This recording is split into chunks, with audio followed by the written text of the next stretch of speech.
Little Surya Bai. There was once a poor peasant woman who sold milk. Every day she filled her cans with milk and went to a nearby town and sold it, returning with her cans empty. One day, when she set out, she took her little baby daughter with her. In each hand, the mother carried a milk can, and the baby held to her skirt and walked close beside her. Suddenly, two great eagles appeared, wheeling about in the sky, and one of them dropped down and seized the child and flew away with it. The other eagle, which was its mate, followed it. The woman cried aloud and dropped her milk cans and ran along after the eagles, but they quickly disappeared in the distance. The woman beat upon her breast and wailed bitterly. But nothing she could say or do could bring her child back to her. The eagle flew on and on with the baby until they reached the tree where they lived. There, the father eagle, who had carried her, laid her gently on the grass. He and his mate were so delighted with the child and her pretty ways that they determined to keep her. They built a house for her high in the top of the tree. The house was made of iron and was very strong, and it had 7 iron doors, and there was a key for each one of them, so it could be locked. In this house, the little girl lived with a little dog and cat the eagles had brought her for company. The eagles loved the child dearly and named her Surya Bai, which means Sun Lady. They brought her food and beautiful clothes such as princesses wear, and magnificent jewels. Each day, after they had set forth, Surya Bai locked the doors so she would be safe. Then she played about the house with the little dog and cat and was well contented. In the evening, when the eagles came home, they would knock, and Surya Bai would unlock the 7 doors, one after another, and let them in. Always they brought her some pretty present. One day, the mother eagle said, "Our Surya Bai has now everything she needs, except a diamond ring to wear upon her finger. It makes me sad that she should not have a diamond ring." "Yes," replied the father eagle. "she ought to have one, and I will go out and find one for her." "But an ordinary diamond ring will not do," said his mate. "Once, far away, upon the borders of the Red Sea, I saw a princess walking, and on her finger she wore a ring so bright and dazzling it was like the sun in splendor. It is such a ring as that I wish to give to our Sun Lady." "In that case, we will fly away to the Red Sea and get one for her," said the father eagle. So the 2 birds arranged to set out the next day, and as it would take a long time to make the journey, they brought to Surya Bai enough food to last for 6 months. They then cautioned her not to open the door to anyone while they were gone, and not to leave the house for any reason whatever, and to keep the fire always burning on the hearthstone. Then the 2 old eagles flew away, and they were sad to leave her. Now, after they had gone, Surya Bai went about the house and set it in order. Every day she cooked food for herself and the little dog and cat, and fed them, and she played with them, and they were very happy together. Then one day, when she was cooking dinner, the little cat crept close to her, and while Surya Bai was not looking, stole the very choicest bits of the dinner and ate them up very quickly. When Surya Bai turned round and saw what the cat had done, she was very angry. "Now, I shall punish you because you are a thief," she said. She took a little switch and beat the cat with it. That made the cat very angry, and it ran over to the hearth and upset the pot of water over the fire and put it out. Then Surya Bai did not know what to do. She had now no way to cook the food for herself and the little dog and cat, and as they could not eat it raw, for 3 days they went hungry. At the end of that time, Surya Bai made up her mind to go out and try to get some fire someplace. He said to the dog and cat, "If the eagles could know how hungry we are, I am sure they would be willing for me to go." "Yes, Said the little cat. but you must not go too far. For just beyond here is the Rakshas country, and if you go there, some Rakshas may catch you and never let you come back." "What is a Rakshas?" asked Surya Bai. Now Rakshas are demons, and very dangerous, but the cat would not tell Surya Bai that, because she thought if Surya Bai knew about them, she would be afraid to go for the fire. So she said, "I cannot tell you what they are." and then she sat down in a corner and washed her fur and would not answer any more questions. "At any rate, we must have the fire," said Surya Bai. So she unlocked the 7 doors, one after another, and climbed down from the tree and set out on her journey. She went on and on for a long way, and then, without knowing it, she really did come into the country of the Rakshas. There she saw a house, and in it was an old, old woman, bending over a fire. She was so old that her nose and chin almost met, and so crooked, she was like a bent stick. Her gray hair fell over her eyes in a mat, and her teeth were long and yellow, and she was a Rakshas. When she saw the maiden, she asked her who she was, and where she had come from, and what was her errand.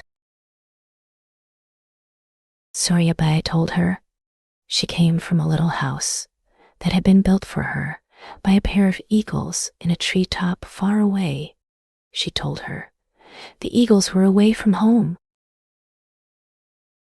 for they had gone to fetch her a diamond ring from far away, and had left her with only a little dog and cat for companions. "And now the cat has put out the fire," said she, "and I have no way to cook the food. We are very hungry, so give me, I beg of you, a little of your fire to carry home with me." Now, the old woman Rakshas had a son who was very strong and terrible, but he was away from home on some business. "What a pity he is not here. Thought the old woman. This pretty little girl would make a fine morsel for him. I will try to keep her until he returns, so that he may have her for his supper." So she made her voice as soft and friendly as she could and said, "You may have the fire, and welcome, but pound this rice for me before you go, for my arms are too weak and old for pounding. After that, you shall have the fire." Surya Bai was very obliging. She pounded the rice, and pounded, but still the young Rakshas did not come, and presently she had finished. "Now, give me the fire," said the maiden, but the old woman still wished to keep her, I have no daughter to help me. said she. Grind this corn for me, I beg of you, and then I will give you the fire. Surya Bai ground the corn, but still the Rakshas had not come. I have pounded the rice and ground the corn. Now, give me the fire, that I may be gone, said the maiden. But still, the old woman detained her. Why should you be in such a hurry? Just fetch me some water from the well, and then you shall have the fire. Surya Bai went to the well and fetched the old woman the water. Still, the Rakshas had not returned. I have served you willingly, said the maiden, and now I must be gone, and if you will not give me the fire, I must seek it elsewhere. Then the old woman knew she could keep Surya Bai no longer. You may have the fire, Said she. and you are more than welcome to it. I will also give you a bag of corn, and as you go, you can strew it along, so as to make a little golden pathway between your house and mine. This, the old woman said, because she thought if the girl left a trail behind her, the Rakshas could follow her to where she lived and catch her there. But Surya Bai had no fear of evil, for she had always been treated kindly. She thought the old Rakshas was a very friendly old woman. She took the fire and the corn also, and as she went home, she scattered the corn along the way. When the girl reached the tree where the house was, she climbed up and went inside. Shutting and locking the 7 iron doors behind her, one after the other, she cooked the meal and fed the dog and fed the cat. And then, as she was very tired, she lay down and fell fast asleep. Now, very soon after she left the Rakshas' house, the young Rakshas came home, and he was very fierce and terrible to look at. At once, his mother began to scold at him. Why are you so late? She cried. A young maiden has been here, a fine and dainty morsel, all pink and white, and as tender as a bird, and you might have had her for your supper if only you had returned earlier, in time to catch her. When the Rakshas heard this, his eyes grew red as fire, and he gnashed his teeth together with rage. Which way did she go? He bellowed. Which way did she go? I'll follow her and catch her, however far she's gone. You'll have no trouble finding the way, Replied his mother. for I gave her corn to scatter as she went along so as to make a pathway. Just follow the corn, and you'll soon find her. At once, the Rakshas set off. So fast he went that the ground was burned up beneath him. It did not take him long to reach the little house in the treetop, but Surya Bai was safely inside, and all the 7 iron doors were locked behind her. The Rakshas beat on the door and called to her to come and open. I am your father, the eagle, returned from his journey. He called to her. Open quickly, dear child, that I may put the diamond ring upon your pretty finger. But Surya Bai did not open the door or answer, for she was fast asleep, and the little cat and dog were asleep also. The Rakshas began to tear at the iron door, but he could not stir it, and all he did was to break off one of his long brown nails, and then off he went, howling horribly. and leaving the nail still sticking in the crack of the door. A little while after he had gone, the cat awoke and wakened Surya Bai. Surya Bai, Mewed the cat. I dreamed the eagles had returned and were calling at the door for you to open it. You had better go and see if they are there. Surya Bai at once arose and took the keys and opened the doors, one after another, and when she opened the seventh door, the Raksha's nail that he had broken off ran into her hand so that she fell down as though she were dead, for the fingernail of a Rakshas is very poisonous. Not long after that, the eagles came home, and there they saw the doors all open and little Surya Bai lying on the threshold, seemingly dead. Then they were very sorrowful. They put the diamond ring upon her finger, and after that they flew away, uttering loud cries, and were never seen again. But the cat and the dog stayed beside her and mourned over her. Now, the very next day, a handsome young Raja, king, came by that way, hunting, and stopped under the very tree where the house was. He happened to look up, and there, high above him, in the treetop, he saw something dark and large, and he could not tell what it was.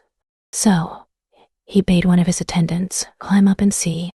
The man climbed up as the Raja bade him, and presently he came sliding down again, and he told his master that what he saw up there was a curious little house made of iron.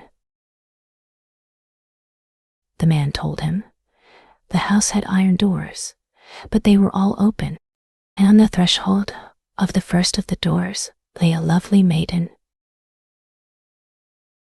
She lay there seemingly dead, but so beautiful he had never seen anything like her, and beside her sat a little cat and dog mourning for her. When the Raja heard this, he became very curious to see the maiden, and he bade some of his people climb up and bring her down to where he was. This they did, and the little cat and dog came with them. No sooner had the young Raja seen the maiden than he fell violently in love with her because of her beauty, and he felt he could not live unless he could awaken her to life and have her for a wife. She did not look to him as though she were really dead, for her cheeks and lips had kept their color. And when he lifted her hand, it was soft and warm in his fingers. Then he saw something long and dark that looked like a thorn sticking in her hand. This was the Rakshas nail. The Raja drew it out very slowly and carefully so as not to hurt her, and no sooner had he withdrawn it than life came back to the maiden, and she opened her eyes and breathed again. When the Raja saw the change that had come over her, he was filled with joy, and he told her who he was and what had happened, and he asked her whether she would come back to his palace with him and be his Rani. Rani is a queen. To this Surya Bai willingly agreed, for he was so handsome and kind-looking that she loved him the moment she saw him. So Surya Bai went home with the young Raja, and they were married with great magnificence and rejoicing, and everyone loved the young Rani for her gentleness. Only the Raja's mother hated her. She was very angry that her son should have married a girl who had a pair of eagles for parents, and who had lived in an iron hut in the forest. She also envied Surya Bai because the Raja had given her all the most magnificent jewels in the palace. Nothing was too good for the little new Rani. This girl has bewitched him. The mother said to herself. But if she were only gone and out of his sight, he would soon forget her. So she was always plotting and planning to get rid of the young Rani. Now, there was an old woman about the palace, and she was very wise. She said to Surya Bai, "Do not trust the old Rani. She is certainly planning some evil against you. I know her. She is jealous of you, and so wicked that she would stop at nothing." But Surya Bai would not listen to her. She was so good and gentle that she could not believe evil of anyone. One day, Surya Bai and the Raja's mother were walking in the gardens, and the old woman was with them, for she was one of Surya Bai's favorite attendants. Then the old Rani said to the young Rani, "Your jewels are very beautiful and fine. Even when I was a young Rani, my husband never gave me such beautiful jewels as those you have. Let me put them on, just for a short time, I beg of you, that I also may know how it feels to be as magnificent as you are." Then the old woman whispered in the girl's ear, "Do not lend her your jewels. I know she is planning some evil against you." But Surya Bai would not listen to her. She took off her jewels, all of them, and helped the old Rani to put them on. She put the bracelets on the old Rani's arms, and the necklaces on her neck, and the earrings in her ears. All her jewels she lent to the old Rani. She hung them about her until she shone like the sun with the splendor of them all. When this was done, the Raja's mother bade the old woman go back to the palace for a hand mirror that she might look at herself and see how fine she was now, that she was dressed in all those jewels. The old woman did not want to go, but she was obliged to. When the old Rani was alone with Surya Bai, she said to her, "Come, Surya Bai, let us go over to the bathing tank, while we wait for the mirror, that I may look at myself in the water." Still thinking no evil, Surya Bai went with her. Now, the bathing tank was very deep. It was only for people to swim in. When they came near the edge, the old Rani leaned over, and Surya Bai leaned over too, to look in the water. Then the old Rani gave her a push so that she fell in and sank out of sight below the waters. The wicked old Rani waited for a while, and then, as she saw nothing more of Surya Bai, she was satisfied that the girl was drowned, and she hurried back to her chamber and hid all the jewels. That night, the Raja could not find Surya Bai anywhere. No one knew what had become of her. The Raja was like one distracted. He hunted for her everywhere. Then his mother said to him, "I saw her, walking in the garden this morning, with that old woman. If any harm has come to her, it is because of that wretch. I feel sure of it." The Raja at once sent for the old woman and questioned her. But she could tell him nothing about the young Rani, for she had not seen her after she left her there in the garden, with the Raja's mother.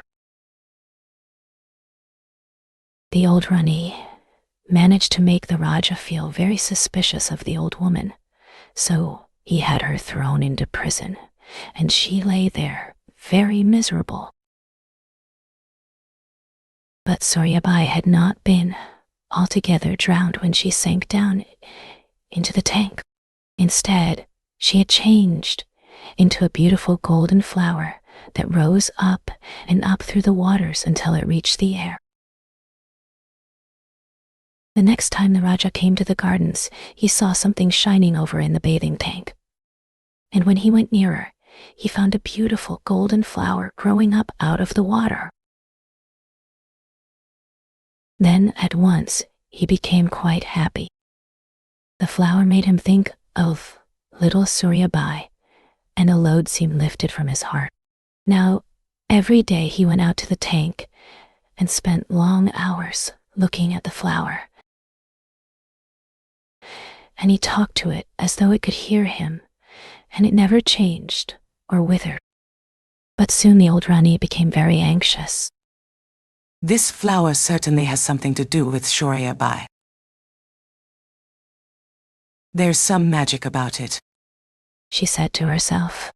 So one night she took several men with her and went secretly out to where the flower was blooming, and made the men cut it down and take it away into the jungle and burn it. The next morning, when the Raja went to the garden to visit the flower, he found it was gone.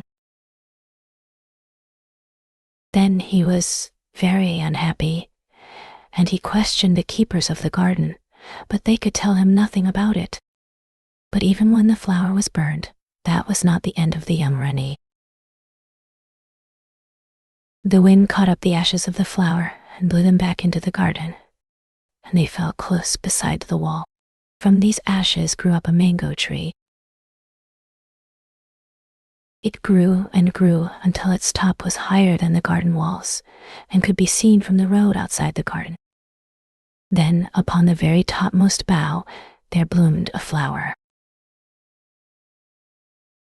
In due time, the petals of the flower fell, and the mango fruit was seen. The fruit grew larger and larger. Every day it grew, and it shone with a rosy light, as though there were a flame within it. And every day the Raja came and looked at it. And when he looked, he was happy, just as he had been when he looked at the golden flower. The fruit was almost ripe, but no one was allowed to touch it, for it was to be for the Raja alone. Now, one day, the old milkwoman, who was Surya Bai's mother, was going home with her empty milk cans, and she sat down to rest outside the wall of the Raja's garden. She sat near where the mango tree was growing, but it was inside the garden, and she was outside. Then the mango bent its top and leaned farther and farther across the wall, and quite suddenly, the great rosy mango fell down and into the empty milk can of Surya Bai's mother. The old woman was terrified. She thought, "If anyone should see this mango in my milk can, they would think I was a thief and had stolen it, and I would be punished." So she caught up her can and hurried home with it. Then she put it in the corner and heaped up ever so many other empty milk cans on top of it. She said nothing about what had happened until that evening, when she and her husband and her eldest son were alone together, and the other children were in bed, for she had a large family. Then she told them the whole story. She told how she had sat down to rest in the shade of the wall, and how the mango had fallen into her milk can, and how she had brought it home and had put the can in the corner under all the other milk cans. "And now, do you go and fetch the mango," said she to her husband, "and we will cut it and have a fine feast." The husband went out to where the milk cans had been heaped up and began lifting them down one after another until he had come to the last one. Then he gave a great cry. You told me a mango was in the milk can, he cried to his wife. but here is something very different. The woman came running and looked into the can, and there was a tiny lady, very magnificently dressed, like a Rani. And when she stepped out from the can, she was so beautiful that the whole room shone as though there were a star in it. The old man and woman could hardly believe their eyes. They were frightened, and yet they were delighted. The old woman said, Now I'm happy again, as I have never been happy since the eagles flew away with my little baby daughter. When she said that, the small Rani looked at her wonderingly, but she said nothing, for it seemed she could not speak. After that, the beautiful stranger lived there in the house with the old man and woman, and every day she grew so fast that at the end of a month she was as tall as an ordinary woman, but still she could not speak. It was not long before people knew that a most beautiful lady dressed like a Rani was living with the old peasants. The news came even to the palace, so the Raja heard about it. He began to wonder whether it were possible this beautiful lady could be his lost Rani.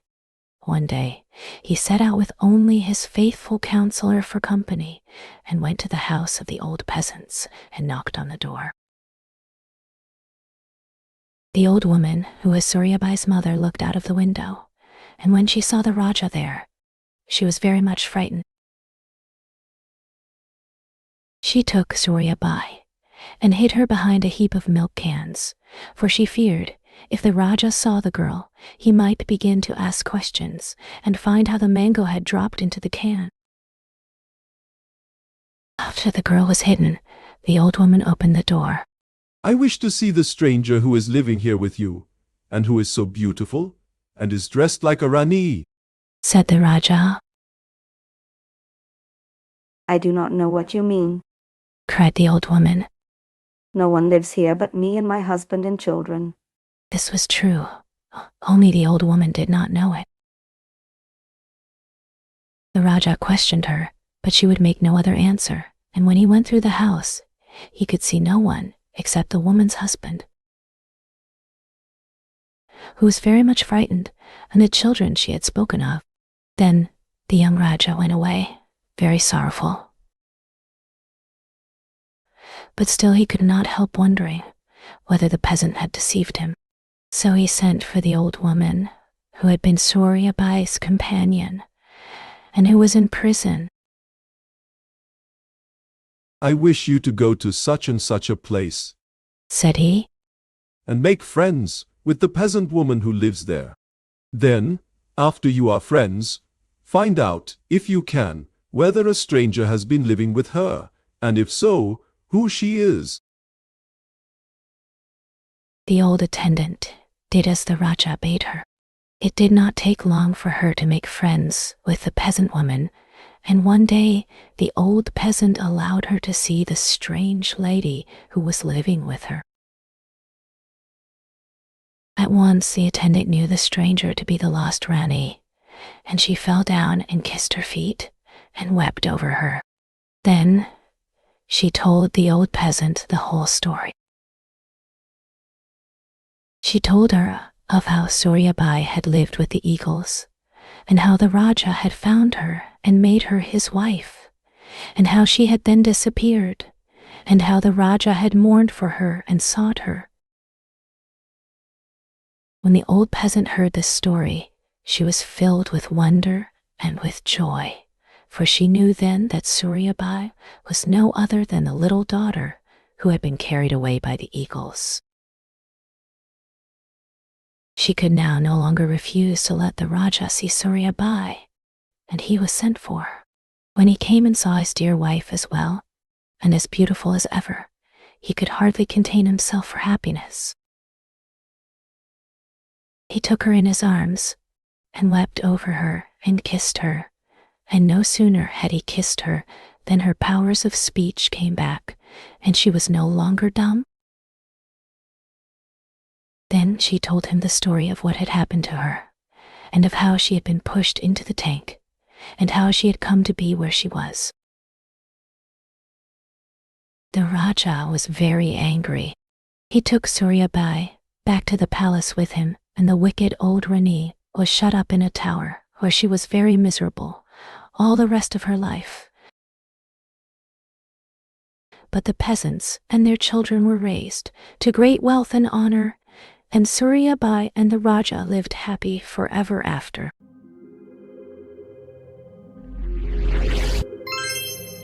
Thank you for watching.